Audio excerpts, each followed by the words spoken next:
Gracias por quedarse a esta segunda sesión. Una mesa que a mí en lo personal me emociona mucho porque está llena de personas que quiero, que respeto y que sé que son grandes conocedores, personas completamente comprometidas con el género. Ahorita los voy a presentar a todos ellos. Hablar acerca de la producción literaria de Roger Mathison es completamente difícil, sobre todo pensando que tenemos un espacio tan acotado, por lo tanto tuvimos que discriminar y seleccionar 3 de sus trabajos más representativos. Y para eso, para hablar de cada uno de ellos, he convocado a grandes especialistas, personas a las que quiero y a las que respeto muchísimo, que sé que son las personas más adecuadas para hablar de ellos, de esos textos, porque los conocen muy bien, porque no solamente los han devorado, los han estudiado, de alguna manera los han incorporado a su propia producción creativa. Voy a comenzar leyendo sus sinopsis curriculares. Al final les voy a pedir un aplauso para todos.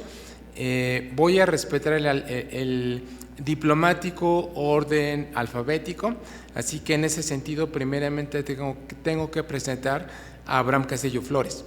Abraham Castillo Flores, tu reputación te precede. Iba a pedir un aplauso grupal para todos al final, pero bienvenido, completamente bienvenido. Abraham Castillo Flores es un engendro mexicano obsesionado con la paradójica belleza de las narrativas de terror. Después de una larga historia en distintos tentáculos de la industria cinematográfica y de la docencia universitaria, ahora se dedica completamente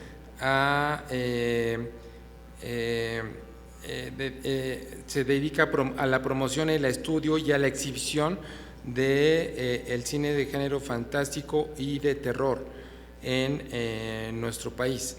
Es licenciado en Bellas Artes por la School of Visual Arts de Nueva York. Fue director de programación de Mórbido del año 2010 a 2021, para mí la mejor época del festival. En redes sociales pueden ubicarlo perfectamente como Aullidos Panteoneros. Ahorita a lo mejor puedes lanzar un aullido para que te identifiquen. Vaya, su curaduría, México, Maleficarum, Resurrecting 20th Century Mexican Horror Cinema, se presentó en el Museo de la Academia de Artes y Ciencias Cinematográficas de Estados Unidos en el año 2022, y esa misma curaduría se presentó en la Cinemateca de Francia, nada más, en el año de 2023. En el mismo año presentó en alianza con Alameda Films y Cinemex el regreso a la pantalla grande de 5 de sus películas más emblemáticas. A continuación se encuentra Amaranta Monterrubio. Ella es cineasta, escritora, publicó un libro de cuentos, Llegan en silencio, bajo el sello de Cuadribio. Ha sido guionista, editora de video para diferentes medios digitales, feministas y de atención a las víctimas de la violencia. Ha publicado reseñas, cuentos y ensayos en medios digitales nacionales e internacionales, y es también impresora en impresos de diferentes estados de la República. Fue directora general de la productora Gata Negra y del festival Terror en tus sentidos, que se organizaba en el Centro Cultural Bella Época. Ha tenido una gran presencia en ferias de libro, es una mujer verdaderamente comprometida con el tema. En la Feria del Libro del Estado de Querétaro, la FILIG, la FIL de Guadalajara. Ella actualmente es becaria en el rubro Jóvenes Creadores del Fondo Nacional para la Cultura y las Artes, en el género de novela. Y que de hecho tenemos ese gran pendiente de ver ese trabajo, Amaranta, que ya he podido devorar el inicio y es una exigencia como fan para que lo concluyas. Y seguramente ahorita se incorporará, pero lo voy presentando.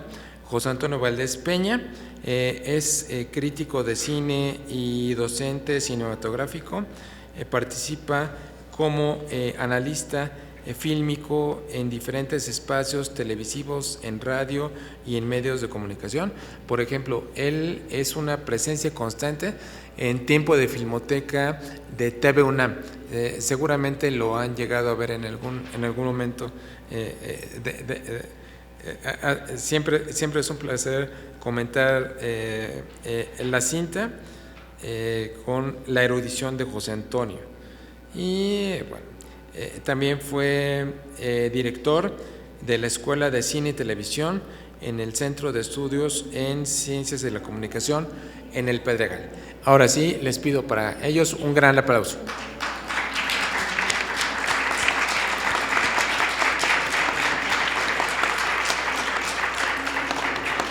Y ahora sí, Abraham querido, vamos a comenzar contigo. Ya lo verás ahorita, pero hace un momento mencionaba que el increíble hombre que se encoge, o el hombre menguante como es conocida en español, es una novela de ciencia ficción, pero es una novela de horror. ¿Qué opinas tú al respecto? Totalmente de terror, sí. Muchísimas gracias. Esto de las etiquetas ¿no? Es una cosa que nos gusta mucho hacer cuando tenemos que clasificar y poner en orden tanta novela y tantas historias, sobre todo de un autor tan prolífico. Y sí, en efecto, cae dentro de la ciencia ficción, pero a mí lo que me produce, desde la primera vez que la leí y la hora que la volví a releer, es un terror profundo. Y terror yo creo que del más angustiante, porque es un terror de lo cotidiano. Hace rato Sandra hablaba mucho de eso. Es una historia que nos hace replantear nuestra realidad, qué es lo que nos está a nuestro alrededor y que normalmente pues damos por sentado y todo bien. Pero ¿qué pasa cuando alguien de tu estatura normal empiezas a decrecer, a menguar? Que aparte es una palabra, si nos clavamos en la textura, es muy linda, porque normalmente eso se usa para la luna, no algo que empieza a decrecer, pero cuando empieza a pasar físicamente, y es una idea simple, me atrevería a decir, pero justamente por esa simpleza tan profunda, porque te hace ver la fragilidad de tu situación. Cuando empiezas a ser cada vez más pequeño, y aquí quiero hacer un detalle muy lindo de la novela, tiene una cosa muy linda, perdona, déjame ponerles la portada que es muy linda. La novela es como un mosaico, está contada con saltos en el tiempo. Literal empieza con el primer capítulo donde te platican que este pobre hombre Scott le cae como una nube radioactiva y a partir de ahí se da cuenta que empieza a hacerse cada vez más pequeño. Pero luego empieza a jugar con el tiempo cuando él ya está pequeñito y luego regresa cuando todavía no estaba tan pequeño y vas viendo en esta especie de mosaico el efecto que está teniendo en él mismo y su familia, y es verdaderamente aterrador porque te plantea también esta cosa de cómo la escala, el cambio de escala, no solamente le cambia su opinión de él mismo, su amor propio, sino también cómo lo ve su esposa, cómo lo ve su hija, que tiene creo que 7 años, y cómo lo ve hasta el gato de la casa, que claro, el gato es la mascota, pero cuando estás empezando a ser más pequeño, De pronto algo que es de mascota y que tú lo puedes levantar y todo, pues ya no se vuelve tan divertido. Y eso verdaderamente hace que tu hogar, que de alguna manera es el lugar donde tú estás seguro, se vuelve un lugar de peligro. Y eso a mí me voló la cabeza en su momento y me lo sigue volando. Y son de estas historias tan ricas, tan llenas de posibilidades, que la han adaptado 3 veces al cine. Hay una en 1951 de Jack Arnold, que es la clásica, que yo me acuerdo la primera vez que lo vi, dije, esto es existencialista, a eso se referían los existencialistas, ¿no? Se me hizo fantástico. Luego en el 81 le hicieron en versión comedia, con Lily Tomlin, que hay gente que dice que se burla de la historia, pero creo que es también fascinante y divertidísima. Y luego el año pasado los franceses la hicieron. Jean Dujardin, que es el actor que sale en El Artista, se han de acordar de esa película, él fue el motor para que hicieran un remake de esa película y la pueden encontrar en plataformas, búsquenla, está increíble y de alguna manera creo que sigue muy bien a la novela, pero aparte, pues con todos los efectos y todo, hay una parte de la ilusión de lo que es esto de irte haciendo pequeño, que es fantástico. Otra cosa increíble de la novela que tiene es, de pronto, pues los nombres, ya ve uno cuando usa el nombre de los capítulos, él simplemente pone números, y esos números ¿a qué se refieren? A su altura. El personaje principal, perdón, es que es bien importante enseñar, cuando comienza la historia, él mide 1,83, o sea, está grandote, miren nomás. Es 1,83 si estuviera aquí parado. Y luego él empieza a decrecer cada día. Hagan de cuenta, empieza a decrecer esto, diario. Pero y entonces de pronto tenemos momentos donde dice, ok, el personaje ahora mide 68 pulgadas. Que qué maravilla estas cosas, ¿verdad? Que sí vienen en los dos. Entonces, perdón. 68 pulgadas, pero luego 35, vean nomás. Luego tiene otro que son 21, 18, 7. Y luego las últimas partes de la novela, él ya está de este tamaño. Y hay una parte en donde está y todas estas partes está en un sótano y tiene que lidiar con el calentador, una araña, buscar comida, todo lo que es totalmente habitual para nosotros y de la vida diaria se vuelve una odisea. Ir por agua, de pronto él tiene que cruzar el cuarto y se tarda todo el día. Y tiene que lidiar aparte con el frío, la ropa ya no le queda, y es fantástico. Y luego, y esas son las cosas como obvias, ¿no? Los peligros. Pero luego hay otra dimensión que a mí, yo creo que es algo de lo que curiosamente no he visto que hablen mucho y a mí fue lo que más me choqueó. Toda esta parte de cuando empieza él a hacerse cada vez más pequeño, cómo la gente a su alrededor lo empieza a ver menos, y él se da cuenta de la fragilidad que la altura, el cambio de altura le está dando, porque le pierden respeto. Más allá de que de pronto pierde su trabajo, tiene que vender su historia a los medios, que eso es todo un tema, porque le venden la historia a los medios, a los periódicos, y durante un tiempo de eso vive, pero se siente tan humillado que en algún momento va y rescinde el contrato. Y su esposa tiene que ponerse a trabajar, porque obviamente se gastaron ya todo en doctores, qué raro, ¿verdad? Seguro médico, el horror de otro gran horror que no han hecho novelas, pero bueno, creo que ya lo vivimos muchos, entonces no necesitamos novelas. El asunto es esa fragilidad, y en medio de esta fragilidad de los otros hay una serie de episodios donde es víctima o cuasi víctima de ataques sexuales, que a mí me llamó mucho la atención. Yo era algo que en las películas no ponen y que es verdaderamente aterrador. Hay un ejemplo en donde él se sale de la casa enojado, pues acaba de pelear con la mujer y está chiquito, parece un muchachito, y está caminando y se para un señor borracho en un coche y le dice, te doy un ride, y le quiere meter mano. Y fue así y ahí está toda esta cosa y él está aterrado porque él es un hombre de 30 y tantos años y de pronto con el cuerpo de que el otro lo ve como un niño y le quiere meter mano, y se da cuenta también de esa fragilidad. Y piensen que es una novela que salió en el 58, ¿no? Y que tendríamos esta ilusión de que todo antes era más bonito, y no, pero bueno, la ojetez humana ha sido siempre igual, y eso es uno de los otros grandes ejemplos.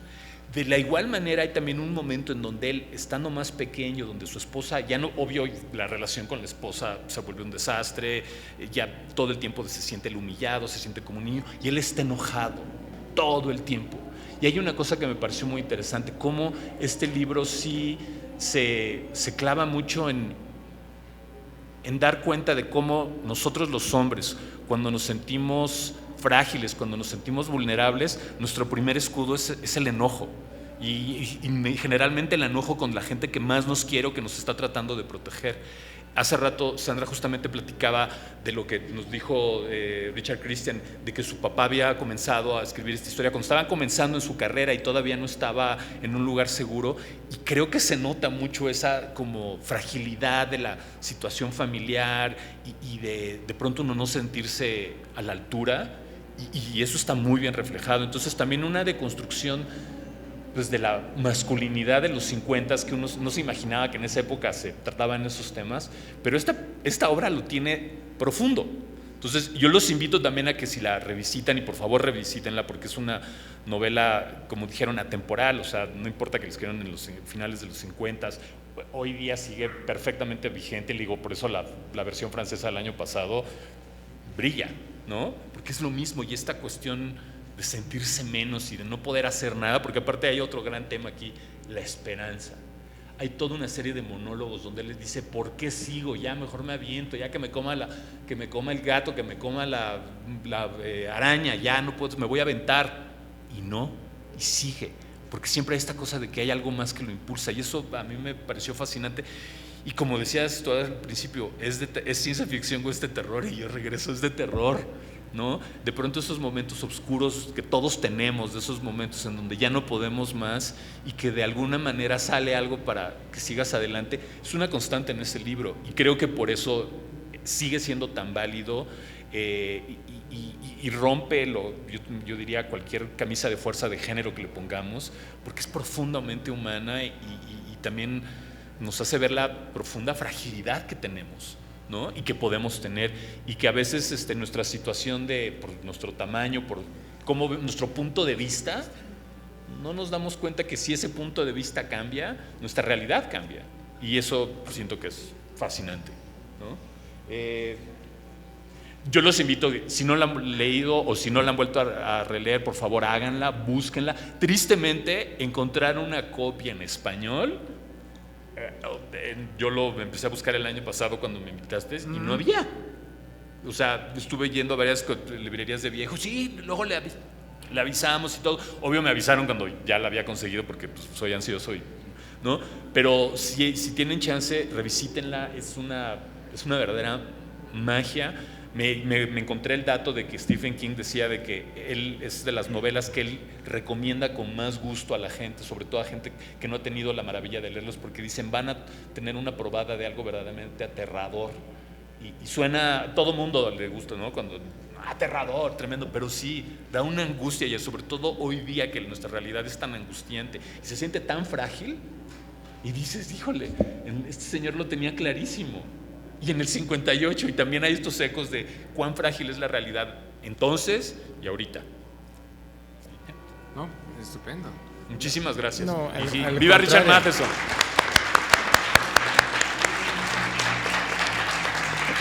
Y nada más para finalizar, yo después de leerla, la verdad sí me he estado midiendo que esté yo siempre, porque sí entra una angustia de hacerse más pequeño, y sí, afortunadamente todo, aunque he hecho trampa, un día sí me puse los tenis más grandes que tengo y me sentí más alto y dije, ok, todo bien.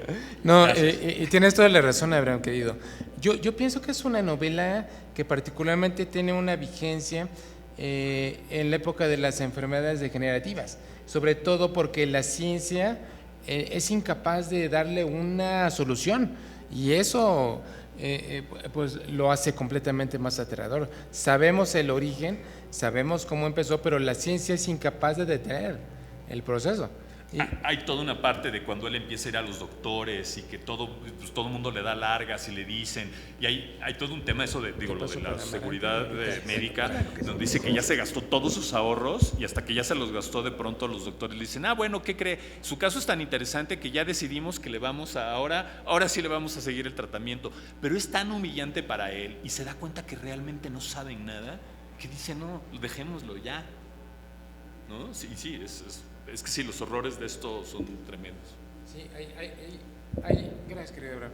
Ahorita que Abraham acaba de mencionar a Stephen King yo diría que es uno de los alumnos más aventajados de Madison, porque por ejemplo una novela de Stephen King como Thinner, no me acuerdo el nombre que le pusieron en español.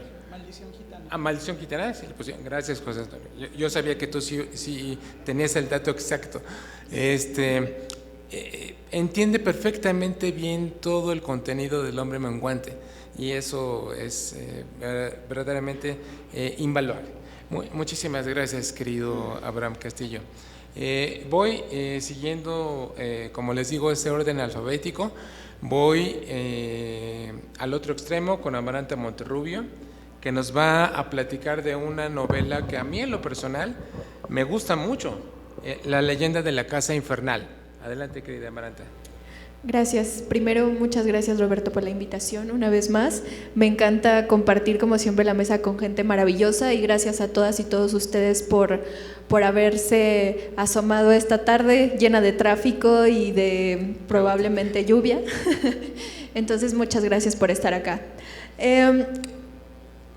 Esta novela, yo en lo personal la leí en la secundaria, Miss Fanny, le mandamos un saludo, y recuerdo que en ese momento me impresionó mucho, pero ya a la luz de los años, la secundaria ya fue hace mucho tiempo, a mí me resultó algo maravilloso, de verdad, y pensando...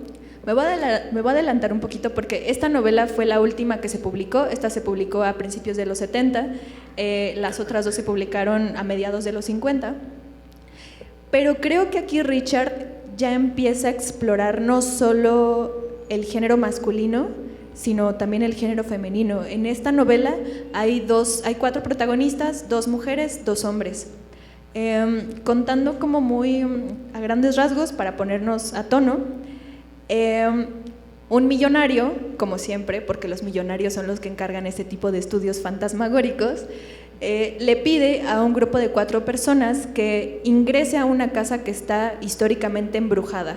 Ha tenido 2 expediciones anteriores, en las 2 expediciones murió casi toda la gente o todos los que ingresaron. Entonces, lo que quiere este millonario es comprobar antes de morirse si hay vida después de la muerte. Entonces le pide al doctor Barrett, que tiene como estudio en parapsicología y que tiene una máquina que se llama el reversor, que probablemente exterminaría a los fantasmas, y lo que él quiere probar es que una casa no puede estar permanentemente embrujada. Está Florence, sinceramente mi personaje favorito, es una medium que para términos de esta charla le vamos a llamar bruja. Está Edith, que es la esposa de Barrett, que es como esta representación femenina de la esposa que lo hace todo bien y que es como aparentemente perfecta, pero tiene una represión sexual muy profunda. Y Fisher, que es un sobreviviente de la segunda expedición a esa casa embrujada. Él era como el de las pocas personas en el mundo que reunía todas las características de medium y era buenísimo, un gran medium, pero por falta de práctica y por este trauma que le generó haber visitado esa casa, pues como que mengúan sus poderes, ¿no? Entonces entran estas 4 personas. El que comanda el experimento es el doctor Barrett, ¿no? Entonces tiene como el rol del escéptico, ¿no? Entonces, bueno, no sé, ¿quién aquí cree en fantasmas? Excelente, casi todos creemos en fantasmas, pero bueno, quien no alzó la mano es como del equipo del doctor Barrett, que va a decir como, no, eso no existe, no, así no es, no, claro que no, todo tiene una explicación. Explicaciones a veces un poco medio, como que inhala cosas, pero había explicaciones supuestamente científicas, ¿no? Florence es una medium que ella ingresa a la casa siendo una medium mental, pero empieza a convertirse en medium física, ¿no? O sea, ella es capaz de que los espíritus, de que los fantasmas la posean. Entonces empieza la dinámica con estas 4 personas, pero si bien parece que el papel protagónico un poco se lo lleva el Dr. Barrett en esta novela. Richard Matheson, siento que se atreve a explorar la feminidad. Al principio, porque pues es un señor inglés, blanco, de los 70, parecía como cierto cliché, como de que es que las mujeres, en este caso las dos personajes, pues como que están muy influidas por la casa y son inestables y son muy emocionales, ¿no? Entonces es como, Richard, ten cuidado de lo que vas a decir. Pero el personaje de Florence, como les comentaba, a la luz de los años, me encanta porque una vez un amigo me dijo, no hay nadie más frágil que una bruja enamorada. Y yo le dije, caray, ¿por qué? O sea, si se supone que las brujas pues cultivan su poder, ¿no? Su conexión con la naturaleza, en este caso con la casa, con lo doméstico, con los fantasmas. Y me dice, sí, pero cuando una bruja está enamorada se vuelve muchísimo más frágil que cualquier otra persona que existe, ¿no? Porque todos esos guardianes, espíritus, poderes pueden quedar un poco como medio fragilizados, ¿no? Entonces Florence lleva como este papel de una mujer muy sensible que percibe a los espíritus muy fácilmente, pero también de lo primero que le dicen es como eres inestable, eres demasiado emocional, ¿por qué no te tranquilizas? No te creo nada. Y hay una escena buenísima donde ella se enoja con el Dr. Barrett y toda la casa empieza a atacar al doctor, ¿no? Y le dijeron, ya ves, tú desataste ese fenómeno poltergeist porque te enojaste, ¿no? Entonces, ese personaje que aparece al principio como alguien muy frágil, a lo largo de la trama se va transformando en el personaje más fuerte y evidentemente se da cuenta que en esa sensibilidad, en ese amor que tiene como hacia los espíritus, hacia sus compañeros e incluso de amores pasados por su hermano, etcétera, es lo que la vuelve poderosa y es quien da la clave para poder sobrevivir a esa casa. Digo, ya la novela tiene 50 años, entonces ya podemos spoilear. Los sobrevivientes son Edith y Fisher. Florence muere, el Dr. Barrett muere, que son los que al final ambos tenían razón, ¿no? Les estoy spoileando, pero de todas formas es muy, muy disfrutable la novela y me gusta que Richard se haya atrevido a explorar la cuestión femenina con sus propias limitaciones, con sus propios atavismos, pero también ya traía un curso de estudiar la masculinidad, ¿no? Entonces creo que este es un gran ejercicio también para explorar lo doméstico, porque la casa embrujada es una casa enferma, ¿no? Es lo doméstico enfermo. Y hace rato que veíamos un video de su hijo, él habla de que él era muy callado a la hora de escribir y que tenía su estudio en el establo a un lado de la propiedad, o sea, estaba la casa y estaba el estudio que era donde estaba el caballo, etcétera, que le susurraba las ideas. Y entonces Richard lo que empieza a hacer es callarse sus procesos creativos, pero le gusta involucrarse en lo doméstico, ¿no? Entonces me parece que en ese tiempo sí era pues todo un hombre muy adelantado en su pensamiento, ¿no? Entonces, representando la casa infernal, aquí. Muchas gracias. Estupendo. Estupendo. Y fíjate, querida Amaranta, quería preguntarte, la casa es un personaje, la casa, este lugar concentrador de energía, concentrador de todos los temores de sus ocupantes, se convierte en parte de una gran tradición, ¿no? Sí, una tradición increíble. Bueno, ya quedamos que aquí todos creemos en fantasmas, creemos en brujería también. Bueno, pues contándoles un poco, las veces que a mí me ha tocado, junto con amigos, tener que limpiar casas, me refiero a limpieza energética de fantasmas, de cosas muertos, los que hay así, sí es como una especie de casa enferma, ¿no? Y que justo tiene su propia personalidad caótica y desgobernada que no obedece, por así llamarlo, a sus dueños o a sus habitantes, ¿no? Sino que está gobernada por otro tipo de caos. Y sí, en efecto, la casa es un personaje, pero ¿saben qué? Bueno, saltando un poquito a la conclusión de esta novela, creo que un personaje o un habitante de la casa suele ser el infecto que esparce como su enfermedad por toda la casa, y que al final un mensaje muy poderoso que tiene Richard es que a veces la tragedia de algunas personas es que podamos verlas tal cual son. O sea, que podamos tirarles esa imagen, verles más allá, y eso les parece ofensivo y atroz, y al final es lo que los destruye, ¿no? Wow. Me encanta ese mensaje de Richard, pero sí, la casa es un personaje, definitivamente. Estupendo. Gracias, querida Maranta, te lo agradezco mucho. Y ahora le quiero pedir a José Antonio Valdés Peña, porque deben de saberlo. Cuando yo diseñé esta actividad, todo el mundo quería platicar de Soy Leyenda, todo el mundo. El gran ganador fue José Antonio Valdés Peña, que ya me puse mi playera de Soy Leyenda. ¡Qué bonito! En homenaje a la que para mí es la gran novela de vampiros del siglo XX. Si Drácula es la gran novela de vampiros del siglo XIX, sin duda alguna Soy Leyenda es la del siglo XX. Es un buen reto para los nuevos escritores poder emular sus pasos, a ver qué tienen que decir en el siglo XXI, en la época de las redes sociales, en la época post-pandemia, que precisamente es ese tema, el tema de la pandemia. Yo creo que es muy relevante para entender Soy Leyenda, José Antonio.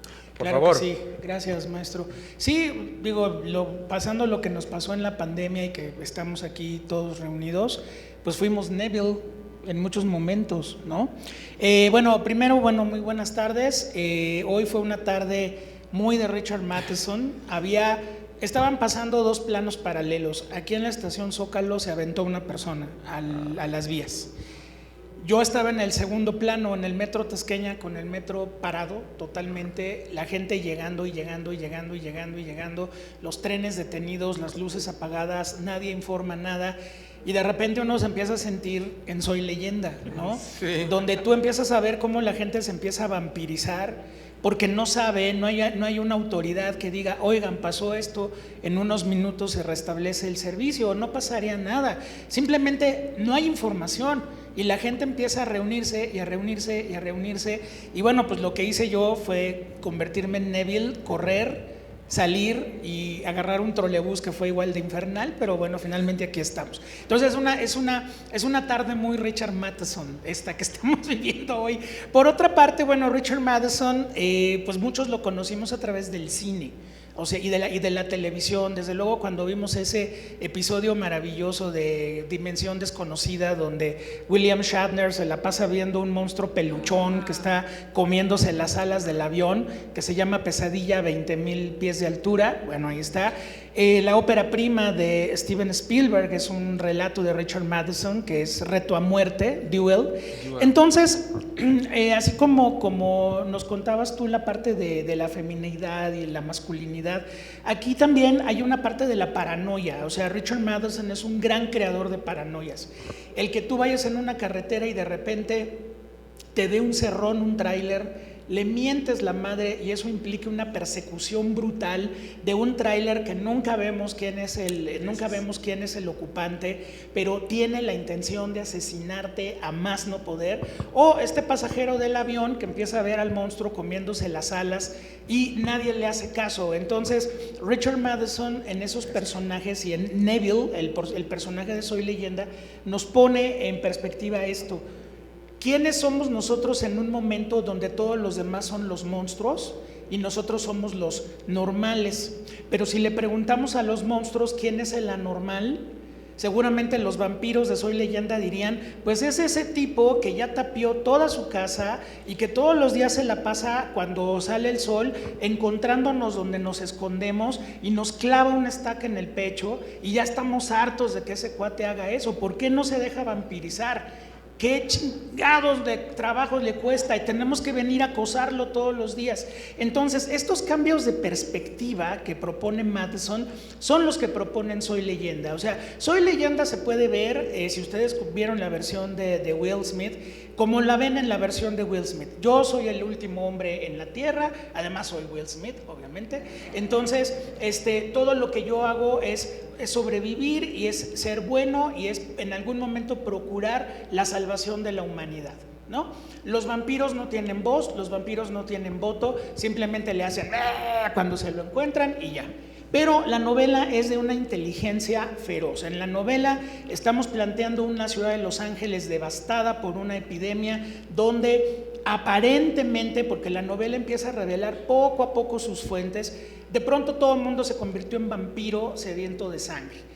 Vampiros que tienen que ver mucho con la tradición draculiana, stokeriana, es decir, no pueden salir a la luz del sol. Si te forras como el personaje lo hace de ajo molido, no se te acerca ni vampiro ni nadie más se acercaría. Se matan con las estacas, o sea, hay la mitología que recopiló Bram Stoker de los mitos de la Europa del Este, pero también hay esta visión donde los vampiros están todo el tiempo cuestionando al protagonista, que es el último hombre que queda en la tierra, de decirle, bueno, maestro, ¿qué trabajo te cuesta? Ya eres el que queda, ¿qué no entiendes que ya todos somos iguales? Entonces, vamos poniendo como temas en la novela y es algo muy interesante. Bueno, la novela se publica en 1954. Todo el año previo, Richard Matheson estaba viviendo en Los Ángeles, no era una ciudad que le gustara.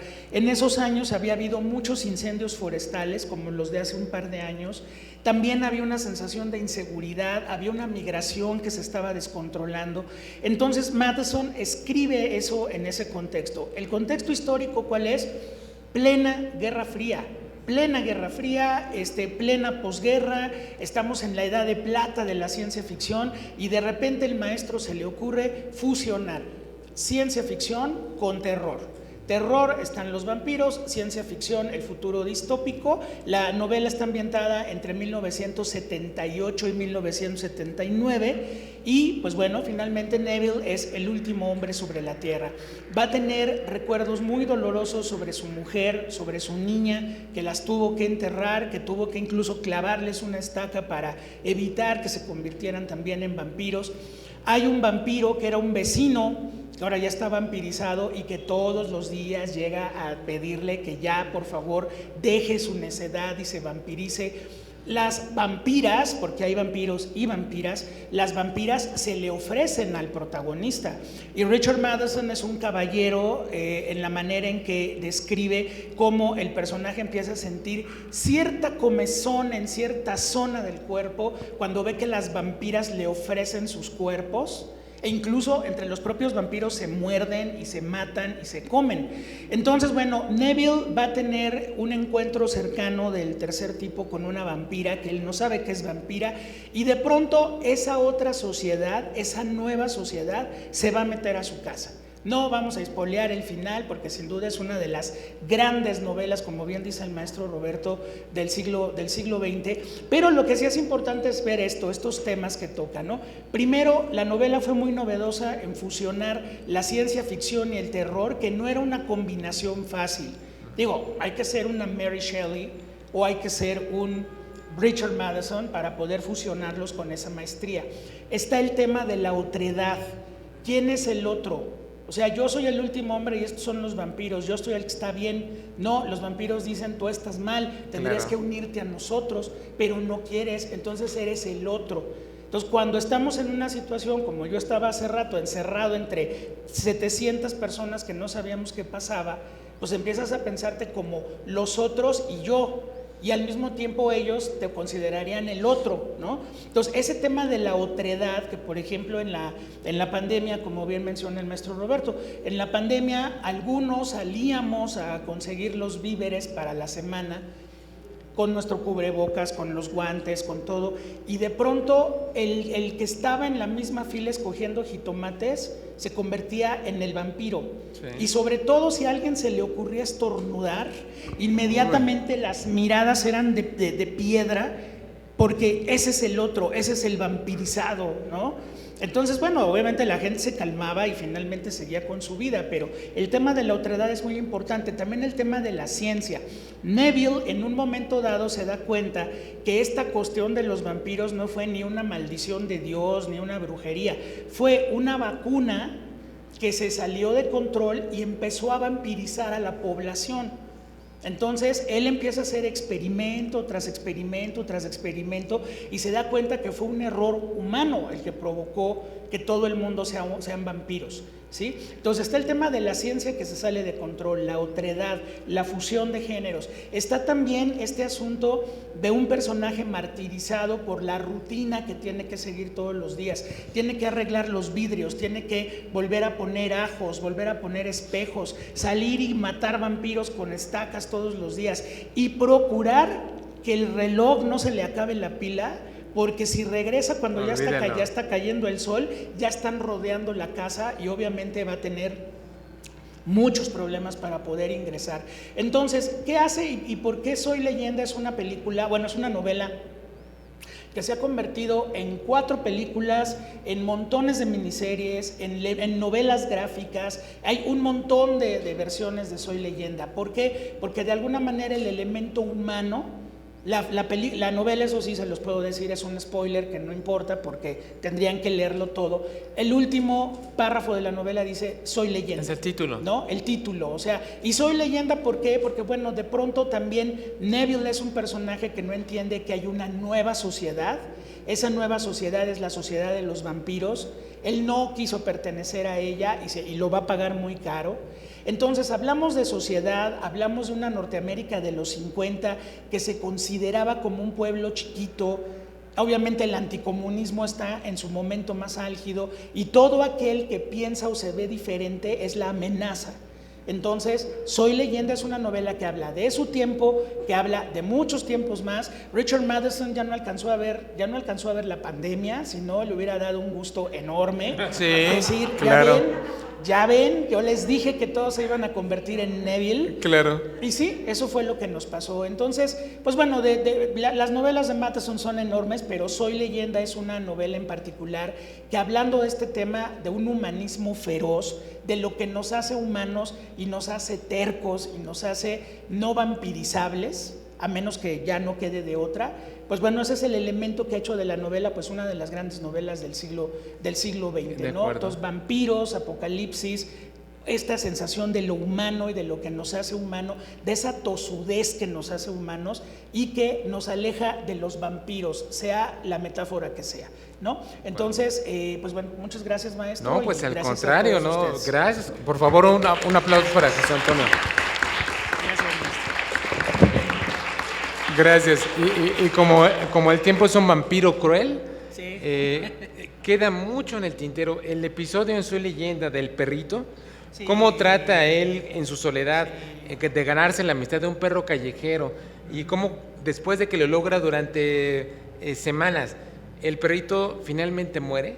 Sí. O sea, es una novela devastadora en muchos sentidos. Pero bueno, pues nos hace falta definitivamente tiempo para hablar más acerca de eso, para escuchar a mis 3 invitados. Les agradezco profundamente que hayan compartido maestro. Su pasión, gracias. Todo su tiempo, que hayan tenido que atravesar esta Ciudad de México caótica para poder llegar. Con una estaca. Gracias, querido. Y bueno, comentaba que nuestros amigos de Planeta, Editorial Planeta, de Planeta Comics, nos regalaron unos ejemplares. Abraham Castillo Flores, en la tómbola que hicimos ayer secretamente en la noche, fue el ganador de un ejemplar de Soy Leyenda. ¡Bravo! Pero aquí tengo otro para ustedes. Abraham, hazle los honores. Pregunta algo. No. Pregunta tú, no. Pónganles un espejo. Vamos a poner un espejo. El que no se refleje, gana. El año de publicación de Soy Leyenda. Ganaste, Cecilia Colón. Cecilia Colón. Tienes que tomarte foto con tu libro y ponerla en redes sociales. organiza, etiqueta a Planeta Comics, y pues que la disfrutes, va a ser una delicia. Eso habla acerca de la perdurabilidad de una historia. Claro. El que la hayan adaptado a tantos medios, Claro. habla perfectamente de que Madison se encuentra completamente vivo. Sí, dense una vueltecita, rápido, dense una vueltecita en Amazon, así pónganle I Am Legend, audiolibro, todas las ediciones que quieran, desde la edición de 10 pesos hasta la edición comentada de 3,000 pesos, con novela gráfica, videojuego. O sea, hay una enorme cantidad de cosas, y es porque pues finalmente Soy Leyenda se volvió pues una parte de la Una cultura leyenda popular, ¿no? Pues, Perdón, digo, ya que estamos en el territorio de la leyenda, hay un detalle que no todo el mundo le gusta hablar porque ya son de estos asuntos donde justamente el derecho de autor y se vuelve elástico y no llegan las regalías a la familia, que sí es un problema, pero si se acuerdan de La Noche de los Muertos Vivientes, se parece muchísimo. Y se dice que el señor Romero dijo, pues bueno, vamos a cambiarle un poquito, pero si se fijan es la misma historia. Claro, entonces, claro. La magia del señor Matheson, que también le tenemos que dar gracias, de los zombies de Romero. Pues gracias de verdad por todo. Con eso terminamos el día de hoy. Nuestro primer día de las jornadas de literatura de horror. Mañana nos vemos. Verdaderamente van a disfrutar mucho la actividad. Ojalá que nos veamos por aquí. Y pues muchas gracias. Lleguen bien a su casa. Felices pesadillas. Gracias.